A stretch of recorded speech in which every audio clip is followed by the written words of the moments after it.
الرجيم بسم الله الرحمن الرحيم وهو خير ناصر ومعين وصلى الله على محمد وآل محمد۔ ناظرین، تیسرے درس کے ساتھ آپ کی خدمت میں حاضر ہیں۔ پہلے درس میں ہم نے ثقافت کربلا کے حوالے سے گفتگو کی۔ عرض ہوا کہ کربلا ایک مکمل ثقافت ہے، ایک مکمل فرہنگ ہے، تمدن ہے، اب جو بھی تعبیر کرے۔ اور ثقافت کے حوالے سے پہلے بھی اس کی تعریف عرض کر چکے ہیں، یعنی ایک جامعے میں، ایک معاشرے میں جب آپ وارد ہوتے ہیں، اس معاشرے کی جب آپ اسٹڈی کرتے ہیں تو اس معاشرے کے آداب، معاشرے کی روایات، اس معاشرے میں جو رسوم ہیں، اس معاشرے میں جو آرٹس اور ہنر ہیں، اس معاشرے کی در حقیقت تعلیمات جو اس معاشرے میں پائی جاتی ہیں، اور ساتھ اس معاشرے میں جو لوگ ہیں ان کے اعتقادات، ان تماموں کو جب آپ دیکھتے ہیں، اس معاشرے کی جب آپ ان زاویوں سے اسٹڈی کرتے ہیں تو یہ جو چیزیں ہیں ان کو کہتے ہیں کہ اس معاشرے کی یہ ثقافت ہے۔ ان کے اعتقادات کس طرح کے ہیں، ان کے ہاں بنیادی جو تعلیمات پائی جاتی ہیں وہ کس طرح کی تعلیمات ہیں، ان کے ہاں جو رسوم روایات پائی جاتی ہیں وہ کس طرح کے رسوم اور کس طرح کی روایات ہیں، ان کے ہاں جو آداب پائے جاتے ہیں وہ کس طرح کے ہیں، کس سے لیے ہیں۔ اگر ایک معاشرے میں تعلیمات الہی تعلیمات ہو، وہ بھی وہی تعلیمات جو محمد مصطفیٰ صلی اللہ علیہ وآلہ لے کر آئے ہیں وہ تعلیمات ہو، اور اس معاشرے کے آداب و رسوم و روایات بھی تمام تر وہ ہو جن کی اجازت محمد مصطفیٰ صلی اللہ علیہ وآلہ نے دی ہے، اور اگر اس معاشرے کے اعتقادات، ان کے ہاں جو سوچ پائی جاتی ہیں وہ بھی وہی ہو جو دین مبین اسلام میں کی جو تفکر ہے وہی تفکر ہو، تو کہیں گے یہ فرہنگ، یہ ثقافت اسلامی ثقافت ہے، اس معاشرے میں اسلامی ثقافت ہے۔ پس ثقافت کی جو ہم تعریف کر چکے ہیں کہ جب بھی آپ جس معاشرے کی اسٹڈی کریں، اس معاشرے کا مطالعہ کریں، اس معاشرے میں موجودہ تعلیمات، آداب، رسوم، آرٹس، ہنر وغیرہ، وہ تمام جو پائے جاتے ہیں، جو اس معاشرے کی زندگی کا حصہ ہے، جس پر انسان کی نظر پڑ جاتی ہیں، ان کو اس معاشرے کی ثقافت، اس معاشرے کا فرہنگ اور تمدن کہتے ہیں۔ اگرچہ فرق ہے تمدن اور فرہنگ میں، ثقافت میں۔ لذا واقعہ کربلا بھی اپنی جگہ پر بھی خود ایک ثقافت، ایک اسلامی ثقافت۔ جب ہم اس واقعہ کربلا کا مطالعہ کرتے ہیں، اس واقعے میں جو ہمیں اعتقادات ملتے ہیں تمام تر الہی، اور اس واقعہ کربلا میں ہم ہر زاویے سے اگر ہم دیکھتے ہیں تو وہی اسلام ناب محمدی ہے، چونکہ اس میں ہم دیکھتے ہیں کہ اس واقعے کی بنیاد عزت پر ہے، کہ عزت فقط خدا کی ہے، اور خدا نے مومن کو جو عزت دی ہے، مومن کو چاہیے کہ وہ اس عزت پر کبھی بھی سودا نہ کرے۔ امام حسین علیہ السلام نے فرمایا کہ ہیہات من الذلہ، ذلت کبھی بھی مومن ذلت کا متحمل نہیں ہو سکتا کہ وہ ذلت قبول کرے۔ جس حد تک ظلم کرنا کسی کو ذلیل کرنا قبیح ہے، اسی حد میں ذلت قبول کرنا بھی قبیح ہے۔ خدا نے مومن کو عزت دی ہے، مومن کو بھی چاہیے کہ وہ اپنی عزت کا خیال رکھیں، اپنی عزت کی بقا کے لیے وہ لڑیں۔ یہی کربلا کا واقعہ ہمیں سکھاتا ہے۔ خوب کربلا میں ہم دیکھتے ہیں کہ امام حسین سید الشہداء نے جو قربانی دی، اس کی بنیاد ان الحق لا يعمل به وان الباطل لا يتناهى عنه، کہ حق پر عمل نہیں کیا جاتا اور باطل سے لوگ نہیں کرتے۔ تو اگر ہم دیکھتے ہیں کہ کربلا یہ ہے، کربلا میں تمام تر وہ الہی تعلیمات، اور کربلا کا واقعہ جس معاشرے میں بھی جائے اس معاشرے کو بھی الہی بنا دیتا ہے، خدائی بنا دیتے ہیں۔ اگر یہ واقعہ اس معاشرے کو اسلامی اور الہی، اس معاشرے کے رسوم، آداب، طرز زندگی، سب کچھ ان کا طرز اسلامی ہو جاتا ہے، تو اس لیے یہ درست ہے کہ ہم کہیں کربلا کا واقعہ ایک مکمل ثقافت، ایک مکمل فرہنگ ہے، ایک مکمل ثقافت اور فرہنگ دینے والا یہ واقعہ ہے کہ ایک معاشرے کو ایک زندگی کا ڈھنگ، زندگی کا طرز سکھا دے۔ یہ پہلے درس میں ہم پڑھ چکے ہیں۔ دوسرے درس میں یہ سوال اٹھایا گیا کہ یہ واقعہ کیوں برپا ہوا، کیوں ہوا، کون سے اسباب تھے جن کی وجہ سے یہ واقعہ ہوا، درحالی کہ امام حسین سید الشہداء رسول خدا کے نواسے تھے۔ نہ فقط نواسے، یہ عظیم انسان جس کے متعلق رسول خدا نے جو کچھ فرمایا اور اس کی شخصیت کے حوالے سے مسلمانوں کو جو بتایا، مسلمانوں کو جس حد تک سمجھایا، پھر کیا ہوا کہ یہی مسلمان نہ تو امام حسین علیہ السلام کے قتل میں یہود آئے تھے، نہ مسیحی آئے تھے، بلکہ یہی رسول خدا کے پیروکار تھے۔ کیا ہوا کہ یہی لوگ جو رسول خدا کے پیروکار تھے، رسول خدا کے ماننے والے تھے، وہ امام حسین سید الشہداء کے قتل میں شریک ہو جائے۔ اس کے اسباب کیا تھے؟ اس سوال کے جواب میں بھی عرض ہوا کہ صدر اسلام میں بھی منافقت ایک ایسی بیماری تھی کہ جس کو ریشہ کن نہ کر سکے، اس کے باوجود کہ اسلامی تعلیمات کی طاقت، اسلامی تعلیمات کا اثر بہت زیادہ ہے اور اسلامی تعلیمات کی تأثیر بیش از حد ہے، یعنی ہر حوالے سے، گہرائی کے حوالے سے کہ انسان کے دل کو مسخر کر دیتا ہے، لیکن در منافقت پیر بھی رہی۔ ایسے لوگ تھے جنہوں نے اپنے مفادات کی خاطر اللہ کی وحدانیت کی گواہی تو دی، رسول خدا کی رسالت کی گواہی تو دی، لیکن کبھی بھی وہ صدق دل سے مؤمن نہیں تھے۔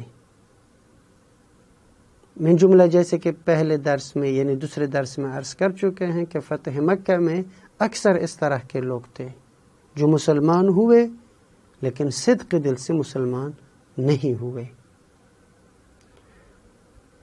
بعد میں ان جیسے لوگوں کو جو سچے مسلمان نہیں تھے، ان کی روحوں میں منافقت تھی، ان کو اسلامی حکومت مل گئی، جس طرح معاویہ تھے۔ معاویہ خلیفہ دوم کے زمانے سے لے کر شام کے گورنر رہے، سیاہ و سفید کے مالک رہے، اور پھر شام کی سرزمین چونکہ مدینہ سے دور ہونے کی وجہ سے ادھر اسلامی ثقافت کم رنگ تھی. معاویہ نے بھی اسلامی ثقافت کے لیے اصلاً کام نہیں کیا اور وہ نہیں چاہتا تھا اسلامی ثقافت ہو. اس کی تمام ہمت، اس کا ہم غم یہ تھا کہ معاویہ کی حکومت رہے، چاہے لوگ جاہل ہوں، بے دین ہو، اسلامی ثقافت ہو یا نہ ہو. یعنی جو بھی شام کی سرزمین میں وارد ہوتا تھا ان لوگوں کی تعلیمات، ان لوگوں کا طرز زندگی، سب کچھ وہ در حقیقت دقیق نظر میں اگر ہم کہیں اسلامی نہیں تھا. بس ایک طرف سے یہ لوگ کہ جو اسلامی تفکر سے دور ہوں، دوسری طرف سے اگر ہم دیکھتے ہیں اسلام نے اگرچہ تقوی پر بہت زور دیا اور قبیلے سسٹم کو تعارف، جان پہچان کی حد تک قبول کیا، لیکن اس سے بڑھ کر قبیلے کو اسلام نے اہمیت نہیں دی. خود قرآن میں اللہ تبارک و تعالی فرماتا ہے کہ میں نے تمہیں قبائل اور شعوب قرار دیا، لیکن یہ فقط اور فقط جان پہچاننے کے لیے ہیں. وَإِلَّا معیار اسلام میں وہ قرب الہی ہیں، تقوی ہے، کرامت، سب معیارات اسلام میں ان کا محور خدا ہے. جو جتنا خدا کے قریب ہے اس حد تک وہ کریم ہے. اس کے باوجود کہ اسلام نے قبیلہ سسٹم کو جان پہچاننے سے زیادہ اس کو اہمیت نہیں دی، لیکن عملی طور پر قبیلہ جو سسٹم ہے، شعبی سسٹم نے جڑیں، اس حد تک اس کی جڑیں مضبوط تھی کہ تمام ادوار میں اسی سسٹم نے معاملات کو خراب بھی کیا اور در حقیقت جوڑ بھی دیا.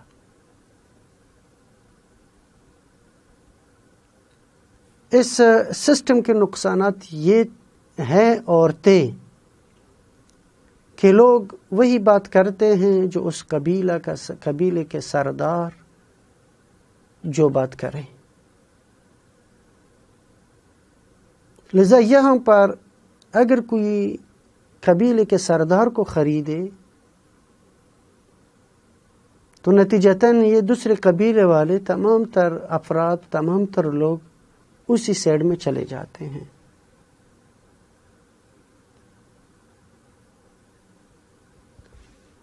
تیسرا نقطہ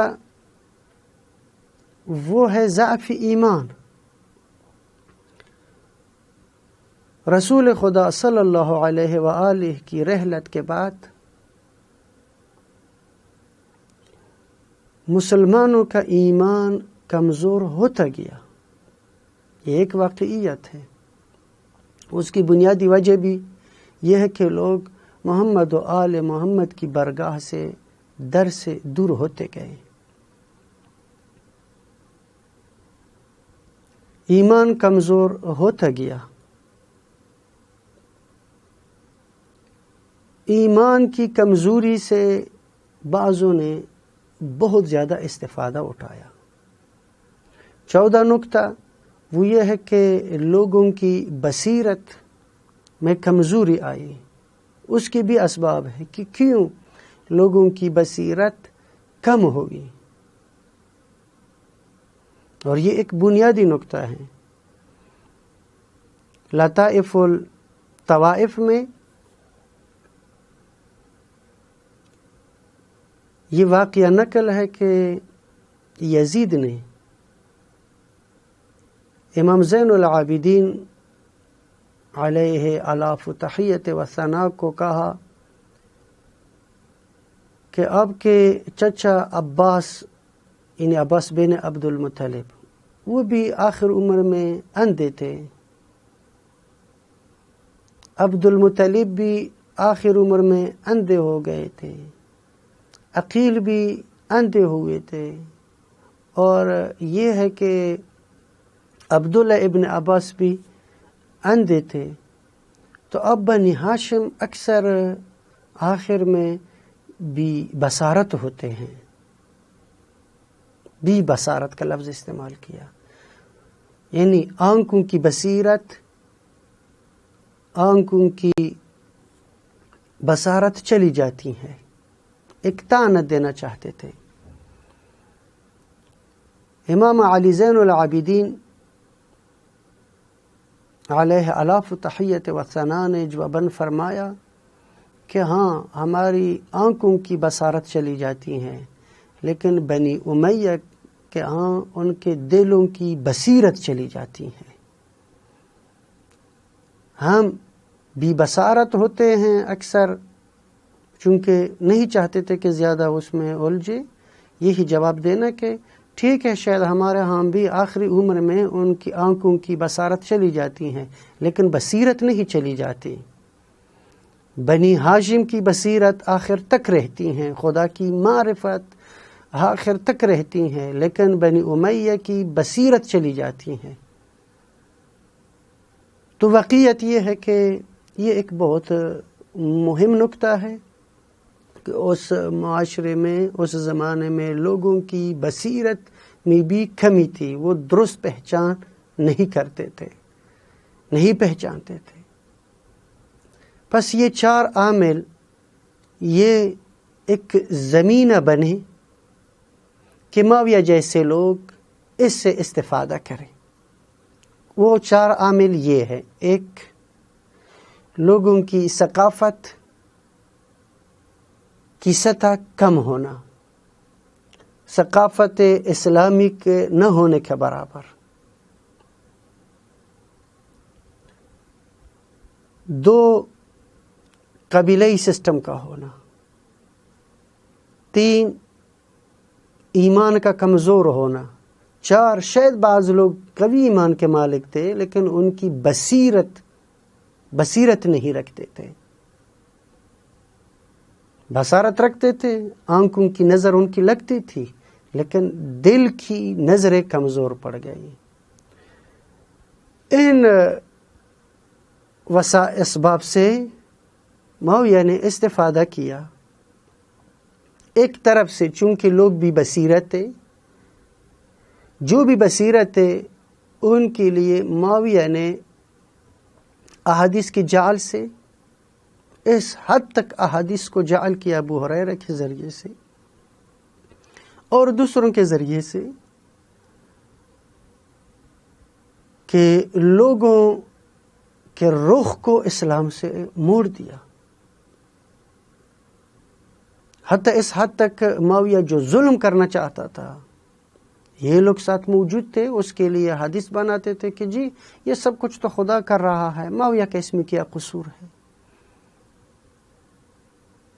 معاویہ تو خدا کا ایک بندہ ہے، یہ سب کچھ جو کر رہا ہے، اگر رشید حجری جیسے عظیم انسان اور حجر کی طرح یہ دوسرے تیسرے جتنے بھی قتل ہوئے یہ خدا نے کیا۔ بس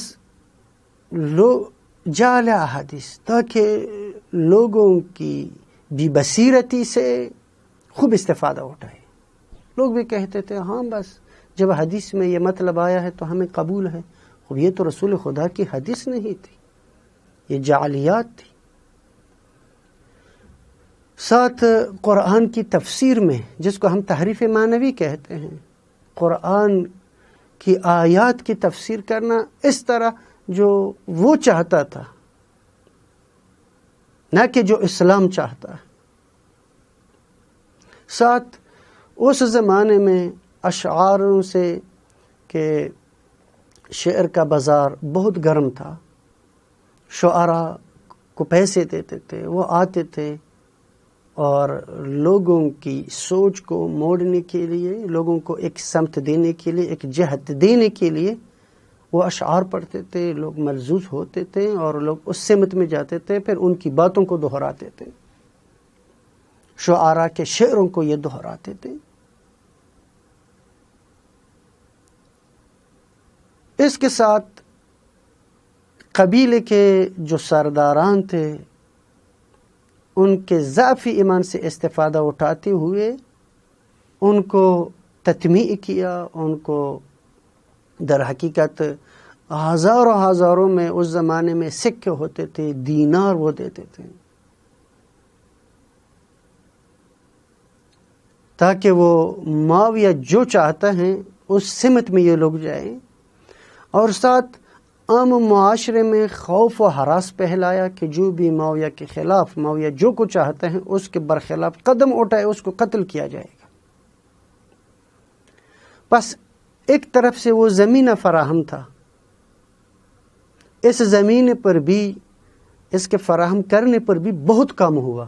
یہ زمینہ کیسے فراہم ہوا، کیسے لوگوں کی ثقافتی سطح کمزور ہو گئی، کیسے لوگوں کا ایمان کمزور ہوا، کیسے یہ لوگ بے بصیرت ہوئے، اور کیسے در حقیقت قبائل کی جڑیں مضبوط ہوتی گئی، اس پر بھی بہت کام ہوا۔ مولا امیر المومنین علیہ فتحیت و ثنا نے فرمایا جب اس کو ظاہر خلافت ملی کہ میں یہ ابھی اسلامی حکومت کے باغ دوڑ جو سنبھال رہا ہوں، اس کی خلافت کہیں یا اس کی مدیریت جو سنبھال رہا ہوں، مجھے یہ لوگ ان کی جو کیفیت ہے، جو حالت ہے، ایسے ملے جب رسول خدا ابتدا میں مبعوث ہوئے تھے۔ یعنی بالکل یہ 25 سالہ دور میں جو کام ہوئے اس کی وجہ سے لوگوں کی فکری سطح، لوگوں کا ایمان، یہ سب کمزور ہوئے۔ پس اول معاویہ کے زمانے تک در حقیقت وہ زمینہ فراہم ہوا کہ لوگ پسپائی میں چلے جائیں۔ معاویہ نے اس سے استفادہ کرتے ہوئے جعل احادیث، قرآن کی غلط تفسیر، قبائلی سربراہان اور سرداران کو خریدنا، اور عام طور پر ایک تہدید، لوگوں کے درمیان خوف و ہراس پھیلانا، لوگوں کی بھی بصیرت تھی، ان سے در حقیقت استفادہ کیا کہ یزید جیسے شخص کو مسلمانوں پر مسلط کیا۔ تو یہاں امام حسین سید الشہداء کے لیے فقط ایک ہی راستہ رہا، وہ یہی کہ وہ دین کی حفاظت کریں، وہ دین جو محمد مصطفیٰ لے کر آئے تھے، جس دین میں بصیرت ہے، جس دین میں ایمان کی تقویت ہے، جس دین میں تقوی اور معیارات کی تقوی تمام تر معیارات کی بنیاد ہے، خدا تمام کائنات کا محور، تمام تر فیصلوں کا محور، جس دین میں مظلوم کی حمایت ہے، جس دین میں محروموں کی امید ہو، ایسے دین کے لیے جس میں ظلم و ظالم سے نفرت ہو،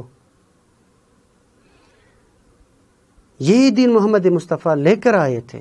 لیکن ابھی جو عملی طور پر ہو رہا ہے وہ یہی ہے کہ ظالم جو کچھ کر رہا ہے اس کی توجیحات ہے، اسی دین میں معاویہ جو کچھ کر رہا ہے نظریہ جبر سے اس کے تمام تر افعال اور کردار کی توجیہ ہے کہ یہ جو کچھ کر رہا ہے یہ تو خدا کر رہا ہے۔ لہذا امام حسین سید الشہداء نے دین کی حفاظت کے لیے کمر ہمت باندھ کر کربلا کا رخ کیا۔ یوں یہ حالات ایسے ناگزیر ہوئے کہ سید الشہداء نے عظیم قربانی پیش کی۔ یہ دوسرے درس میں ہم یہاں تک پڑھ چکے تھے۔ بس خلاصہ یہ ہوا کہ کربلا کا واقعہ جو رونما ہوا ہے تاریخ میں، اس واقعے کے پیچھے بہت سارے اسباب تھے، اور یہ اسباب صدر اسلام سے لے کر بنیادی وہی منافقت کی بیماری، پھر منافقت کی بیماری کے نتیجے میں دوسرے اسباب کہ ان کے ہاتھوں میں حکومتیں آ گئی، ان کے ہاتھوں میں سب کچھ آیا، جس کے نتیجے میں انہوں نے سب سے پہلے یہ زمینہ فراہم کیا، لوگوں کے ایمان کو کمزور کیا، اور پھر اس زمینہ جو فراہم ہوا تھا اس سے معاویہ نے استفادہ کیا، تبلیغات کیے، لوگوں کو خریدا، تطمیع کیا، اور ساتھ ساتھ خوف و ہراس پھیلایا تاکہ جو کچھ وہ چاہتا تھا وہ انجام دے۔ درست ہے معاویہ نے وہ جو کچھ چاہتا تھا انجام دیا، لیکن اس طرف سے فرزند زہرا امام حسین سید الشہداء نے راہ استقامت کا راستہ اختیار کر کے ان کے تمام تر منصوبوں کو ختم کیا۔ اس لیے ابھی ہم اس درس میں یہ سوال اٹھاتے ہیں کہ کربلا بقائے اسلام کا واحد راستہ ہے۔ کربلا کی وجہ سے اسلام باقی رہا۔ انشاءاللہ ہم اس درس میں یہ بتانا چاہتے ہیں کہ کیسے کربلا کا واقعہ اسلام کی بقا کا سبب بنا۔ اس کی بنیادی وجہ یہ ہے کہ یہ عظیم واقعہ کس طرح واقع ہوا، کیفیت وقوع کے حوالے سے بھی اگر ہم دیکھیں تو یہ بے نظیر ہے۔ تاریخ بشریت میں کوئی واقعہ جس کی کیفیت یہ ہو، جس میں 6 ماہ علی اصغر بھی قربانی دے۔ ایک دفعہ تو دشمن حملہ کرے، چھوٹوں کو بھی قتل کرے، بڑوں کو بھی قتل کرے، مرد و زن کو قتل کرے، یہ اور چیز ہے۔ ایک دفعہ یہ ہے کہ ایک چھوٹے 6 ماہ کو خود لے جائے راہ خدا میں اسلام کی حفاظت کے لیے، اس کی قربانی دے۔ تاریخ میں ایسا نہیں ملتا۔ ہاں تاریخ میں یہ موجود ہے کہ مثلا دشمنوں نے حملہ کیا ہو اور گھر میں چھوٹے بچے بڑوں سب کو ذبح کیا ہو، قتل کیا۔ ابھی بھی ہم دیکھتے ہیں داعش نے کتنے بے گناہ لوگوں کو قتل کیا، یہ ہم دیکھتے ہیں۔ لیکن یہ کہ خود اسلام کی حفاظت کے لیے ایک انسان، ایک عظیم انسان اپنے 6 ماہ فرزند کو بھی قربان کرے، قربانی کے لیے پیش کرے اسلام کی حفاظت کے لیے، یہ کہیں نہیں ملتا۔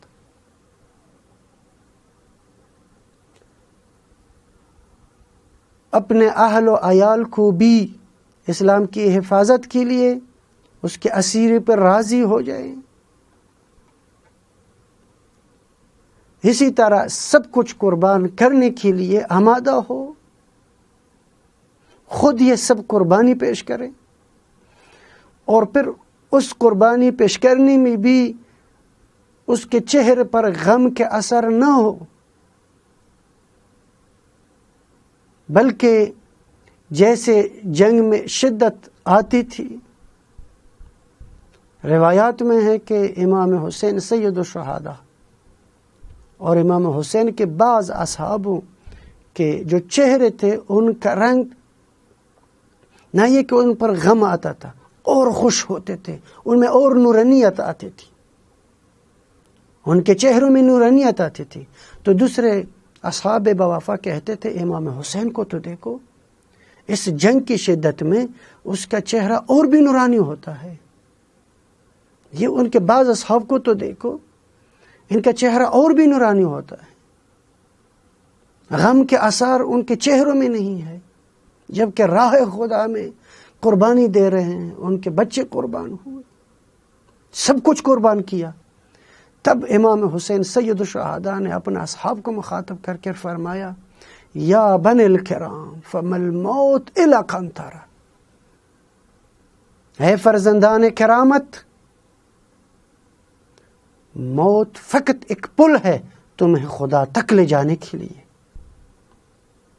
خوف و ہراس موت سے نہیں ہے، خدا کے راستے میں لڑنا ہے، خدا کے دین کی حفاظت کے لیے۔ پس اگر ہم دیکھتے ہیں یہ جو واقعہ ہوا ہے، یہ واقعاً وہ اس کی کیفیت کے حوالے سے بھی بے نظیر ہے، اصلاً اس کی کوئی نظیر نہیں ملتی۔ مصیبت کا عظیم ہونا، اس حوالے سے بھی کوئی واقعہ ایسا نہیں ہے اب تاریخ بشریت مطالعہ کرے جس میں اس حد تک عظیم مصیبت آ جائے، رسول خدا کا نواسا شہید ہو اور رسول خدا کی نواسی آ جائے اپنے بھائی کے جنازے پر، لاش پر، دین خدا کے لیے اپنے بھائی کا لاش اٹھائے اور کہے پروردگار تیری برگاہ میں یہ بہت کم ہے۔ تو اس حوالے سے بھی اگر ہم دیکھیں یہ عظیم مصیبت، ان کے عظیم حوصلے، ساتھ اور حوالے سے بھی بے نظیر ہے کہ اس کی کوئی نظیر نہیں ملتی اس واقعے کی۔ وہ ابھی تک 1400 سال ہو رہے ہیں، ابھی تک بالکل یہ واقعہ جیسے کہ اسی سال یہ ہوا ہے۔ لوگ کس طرح مناتے ہیں، منانے کے حوالے سے بھی، عشق و محبت کے حوالے سے بھی، انسانیت کی جو محبت ہے، غیور لوگوں کی جو محبت ہے، الہی لوگوں کی جو محبت ہے، اس حوالے سے بھی یہ بے نظیر ہے۔ اس کے علاوہ اس واقعے کے اجتماعی آثار کہ جب بھی کسی پر جس نے بھی طاغوت کے مقابلے میں قد علم کیا ہے، میدان میں آیا ہے، اس نے اور در حقیقت کوئی تحریک کسی نے چلائی ہے تو اپنے لیے اسی عظیم واقعے کو سرلوح قرار دیا ہے، چاہے وہ ہندو ہے یا مسلمان ہے یا کوئی اور فرقے سے جس کا تعلق ہے۔ ان جیسے موقعوں پر وہ بے ساختہ اس کے زبان سے اس عظیم واقعے کی تعریف اور اس سے تأسی، اس کی پیروی کے الفاظ اس کے منہ سے نکلے ہیں۔